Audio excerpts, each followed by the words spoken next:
Hello aspirants, this is Vaibhav Saini, Assistant Manager in State Bank of India and welcome to Banking Nagari. I hope you all are doing well. अच्छे से preparation चल रही होगी and आप सबका इस बार pre mains interview सब कुछ क्लियर हो जाएगा, ठीक है। तो ये वीडियो आपकी डिमांड पर आई है, काफ़ी सारे कमेंट्स मुझे मिले कि क्वांट्स में आपको दिक्कत आ रही है या सीधी भाषा में बोले तो आपको मैथ्स में दिक्कत आ रही है, प्री में भी और मेंस में भी। तो ये वीडियो सबके लिए है, चाहे आप बिगनर हैं या फिर आप प्री क्लियर कर लेते हैं बट मेंस में दिक्कत है, ठीक है।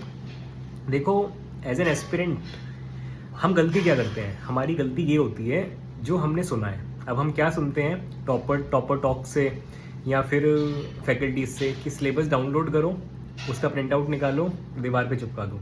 आप सब ने ये सुना होगा। अब गलती आपकी तरफ से क्या होती है, उनकी बात सही है, बट एज एन एस्पिरेंट हम क्या गलती कर देते हैं, हम ना ब्लाइंडली उस सिलेबस को बस फॉलो करते हुए ना पढ़ना शुरू कर देते हैं। ये आपको नहीं करना। पहला काम आपको करना है कि आपको एनालाइज करना है कि जिस भी एग्ज़ाम की आप तैयारी कर रहे हो उसके पिछले 5 या 6 साल में पूछा क्या गया है, ठीक है। क्योंकि अगर हम किसी भी टॉपिक की बात करें ना, अगर हम परसेंटेज की बात कर लें तो 15 से 20 टाइप के क्वेश्चंस होते हैं उस परसेंटेज नाम के चैप्टर में। अब आपको ये देखना है कि बैंक आपसे पूछ क्या रहा है। बैंक के एक प्रीलिम्स एग्जाम में आप अगर ध्यान से देखोगे ना तो हर क्वांट्स के चैप्टर के मुश्किल से मुश्किल 3 या 4 टाइप के क्वेश्चन ही रिपीट होते हैं। पता कैसे लगेगा, आपको पुराने पेपर्स को एनालाइज करना है। यहाँ पे गलती क्या नहीं करनी, आपको मॉक से नहीं देखना, मॉक टेस्ट से आपको एनालाइज नहीं करना, आपको प्रीवियस ईयर पेपर से एनालाइज करना है, ठीक। क्योंकि मॉक में तो यार पता नहीं क्या क्या भरा होता है, वो ऑथेंटिक नहीं होता। तो प्रीवियस ईयर पेपर्स, इसके लिए सोर्स मैं आपको बताता हूँ। किरण पब्लिकेशंस की बुक आती है, मैंने हमेशा से वो ही खरीदी है और आज भी मेरे पास है। सस्ती है, 250, 300, 400 रुपये की आपको मिल जाएगी इजीली किसी भी बुक शॉप पे, उसे खरीदो। और मेरा सजेशन है पीओ की खरीदना। पीओ का मेमोरी प्रीवियस ईयर पेपर आप जो खरीदो पीओ का खरीदना, चाहे एसबीआई का खरीदो चाहे आईबीपीएस का खरीदो। एसबीआई पीओ का खरीदोगे तो बहुत बेटर रहेगा क्योंकि अगर एसबीआई पीओ का प्रीवियस ईयर आपके पास है, इट मीन्स उसमें आपका आईबीपीएस, आरआरबी, एसबीआई के पीओ क्लर्क सब कुछ कवर हो गया उसके क्वेश्चंस में, ठीक है। अब करना क्या है, अगर आप पिछले 5 साल के पेपर्स देखो तो हर दिन एटलीस्ट 3 या 4 प्रीलिम्स की शिफ्ट होती हैं। तो अपना थोड़ा सा ना आप एनालाइज करके एटलीस्ट 10 पेपर्स के नोट्स बना लो। एक शिफ्ट में आपके कितने 35 क्वेश्चंस आते हैं। अगर आपने 10 यू कैन से 10 शिफ्ट के नोट्स बना लिए तो आपके पास 350 क्वेश्चंस रेडी हो गए। अब इन 350 क्वेश्चंस का आपको करना क्या है, करना ये है जो क्वेश्चन सॉल्व होता जाए बहुत अच्छी बात है। अगर नहीं हो रहा तो डिमोटिवेट नहीं होना, बस क्वेश्चन को लिख के रख लो, ऑप्शंस को लिख के रख लो और इस तरीके से आपके 350 क्वेश्चंस तैयार हैं आपके नोट्स में। अब क्या करना है, आपको इनको एनालाइज करना है और यकीन मानो जब आप पिछले 5 साल के क्वेश्चंस को देखोगे ना, आपको ये दिखेगा केवल टाइम एंड वर्क के 2 या 3 टाइप के ही क्वेश्चंस हैं जो रिपीट होते हैं। परसेंटेज के 3 या 4 ही टाइप्स हैं। सिंपल इंटरेस्ट, कंपाउंड इंटरेस्ट के केवल 3 या 4 टाइप्स के ही क्वेश्चन हैं जो बार बार पूछे जा रहे हैं, बट वैल्यू चेंज है। पता कैसे लगा, क्योंकि आपने मॉक टेस्ट में एनालाइज करने की बजाय प्रीवियस ईयर को देखा। देखो, मॉक टेस्ट होता है आपकी प्रैक्टिस के लिए, आपकी स्पीड बताता है, बट आपको पेपर में आएगा क्या ये आपको प्रीवियस ईयर पेपर ही बताएगा। तो आपने 350 क्वेश्चंस को रेडी कर लिया। अब बात आती है कि आपको शुरू कहाँ से करना है, पढ़ना कैसे है। मैं मान के चल रहा हूँ कि आप कॉमर्स बैकग्राउंड, ह्यूमैनिटीज़ बैकग्राउंड के हो, आपको मैथ्स बिल्कुल भी नहीं आती है। तो देखो, आपके पास 2 तरीके हैं। पहला तरीका है कि आप यूट्यूब को फॉलो करो, जो फैकल्टीज़ पढ़ाती हैं, बहुत अच्छी अच्छी फैकल्टीज़ हैं। मैं नाम बताऊं, इन सब से मैंने पढ़ा है। अरुण सर हैं, अंकुश सर हैं, सिंह सर हैं, लोकेश सर हैं, अमर सर हैं। इन सब फैकल्टीज़ से मैंने पढ़ा है यूट्यूब पर अब से 3 साल पहले। आज भी इनके सभी के लेक्चर्स पढ़े हुए हैं चैप्टर वाइज, आपको प्रैक्टिस करने के लिए बिल्कुल बेसिक से मिलेगा। अगर आपको पेड कोर्स खरीदना है तो राकेश यादव सर का कोर्स आता है, वो CGL SSC CGL की फैकल्टी हैं, बट 99% जो आपका बैंक में आता है वही CGL का सिलेबस है, ठीक है। तो आप उनका कोर्स परचेज कर सकते हो, 1000 रुपये का है, ज़्यादा महंगा नहीं है। फ़ायदा क्या रहेगा, जो अभी मैंने देखा उनका कोर्स, आपको फ़ायदा क्या रहेगा, एक तो उनका तरीका जो होता है ना बिल्कुल बेसिक से होता है, मगर मतलब कि मेरे कहने का मतलब ये है, अगर वो आपको परसेंटेज पढ़ा रहे हैं ना तो बिल्कुल आपको ऐसा लगेगा वो किसी बैठ के किसी नर्सरी क्लास के बच्चे को पढ़ा रहे हैं, बिल्कुल बेसिक से पढ़ाते हैं। अगर आप दूसरे किसी टीचर को देखो तो उतना बेसिक से नहीं पढ़ाएगा, इसलिए मैं राकेश यादव सर का नाम ले रहा हूँ। मैं कोई उनका पेड प्रमोशन नहीं कर रहा, तो बट वो अच्छे हैं इसलिए मैं आपको बता रहा हूँ। ठीक है, उनका कोर्स आप देख सकते हो। उसमें ये भी फ़ायदा है, जो वो पढ़ाते हैं ना आपको लेक्चर में, उन सब के आपको नोट्स, हैंड रिटन नोट्स आपको लेक्चर के अलग मिल जाते हैं, ठीक है। दूसरा सजेशन ये है, किसी का भी पेड कोर्स अगर खरीदो ना, तो लाइव कोर्स मत खरीदना, उसका रिकॉर्डेड कोर्स खरीदना, आपका टाइम बचेगा, क्योंकि लाइव कोर्स में बातें होती हैं और आप स्किप नहीं कर सकते। सबसे बड़ी दिक्कत ये है, मेन चीज़ है कि आप रिकॉर्डेड खरीदना, आपको मज़ा भी आएगा, आपका टाइम भी बचेगा और समझ भी आएगा। अगला पॉइंट ये आता है, देखो मैंने अभी तक आपको ये बताया, प्रीवियस ईयर पेपर्स को आपको एनालाइज करके नोट्स बनाने हैं, कम से कम 300 साढ़े 300 क्वेश्चंस के। सेकंड सोर्स कि आपको पढ़ना किससे है। यूट्यूब पे फ्री पढ़ना है तो लोकेश सर हैं, सिंह सर हैं, अमर सर हैं। पिछले कुछ सालों से अरुण सर बहुत फेमस है, अरुण रावत सर, सिंह सर हैं, वर्चुअस पे पढ़ाते हैं। और आपके कौन है यार, अमर सर हैं, अमर सर आप जानते होंगे, सब फेमस फैकल्टीज़ हैं यार। अंकुश लांबा सर हैं, फेमस है रीजनिंग क्वांट्स के लिए, इनसे पढ़ो।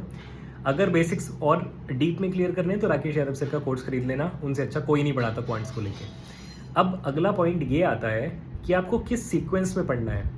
देखो मैं लिख के लाया हूँ सारे चैप्टर्स के नाम, जो बिल्कुल बेसिक्स हैं, बिल्कुल बेसिक हैं, और आपको एटलीस्ट इतना तो पढ़ के जाना है। स्टार्ट आपको परसेंटेज से करना है।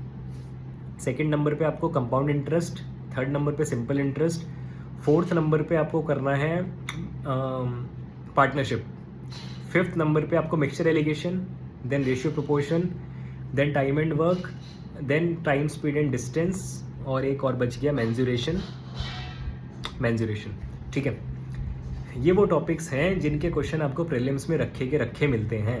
ये जो मैंने आपको 10 टॉपिक बताए हैं ना, हर टॉपिक से एक क्वेश्चन आपको प्रीलिम्स के एग्जाम में रखा हुआ मिलेगा। ये टॉपिक्स आपको एटलीस्ट प्रिपेयर कर रहे हैं। प्रिपेयर करने का तरीका आपका यही होना चाहिए कि बस आपको ना बिना टेंशन लिए अपने बेसिक्स को क्लियर करना है।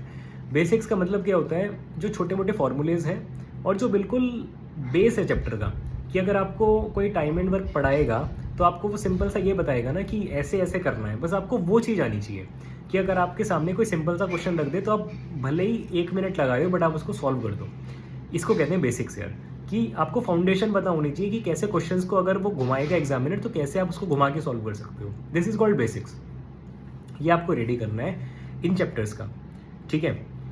अब मान के चलो आपने इस प्रोसेस में ना आपको अराउंड, बिल्कुल अगर आप फ्रेशर हो तो 2 से ढाई तीन महीना लग जाएगा। अगर मैं बेस लेके चलूँ राकेश यादव सर की क्लासेस को, तो अराउंड 100 के आसपास उनकी लेक्चर्स हैं।